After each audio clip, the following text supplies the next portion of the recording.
નમસ્કાર મિત્રો, તત્કાલ ન્યૂઝમાં આપનું હાર્દિક સ્વાગત છે। માણાવદરના દગડ તળાવનો પાળો તૂટતા શહેરમાં પાણી ઘૂસ્યા। ધારાસભ્ય અરવિંદ લાલાણીનું ગામ સંપર્ક વિહોણું। જૂનાગઢ, પોરબંદર અને ગીર સોમનાથમાં આબ ફાટ્યા જેવી સ્થિતિ। ગુજરાત પર એક સાથે 5 વરસાદની સિસ્ટમ સક્રિય થતા દરિયાઈ કાંઠાના જિલ્લાઓમાં સવારથી મેઘરાજાએ ધડબડાટી બોલાવી છે। તેમાં પણ જૂનાગઢ, પોરબંદર, અમરેલી, ભાવનગર, ગીર સોમનાથ અને નવસારીના કેટલાક તાલુકાઓમાં તો આબ ફાટ્યા જેવી સ્થિતિ સર્જાઈ છે।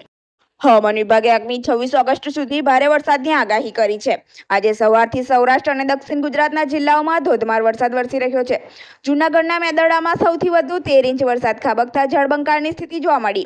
જૂનાગઢ અને ગીર સોમનાથમાં વરસેલા સાંબેલાધાર વરસાદને કારણે ગેડ પંથકમાં જળબંકાળની સ્થિતિ સર્જાઈ છે અને અનેક ગામો સંપર્ક વિહોણા બન્યા છે।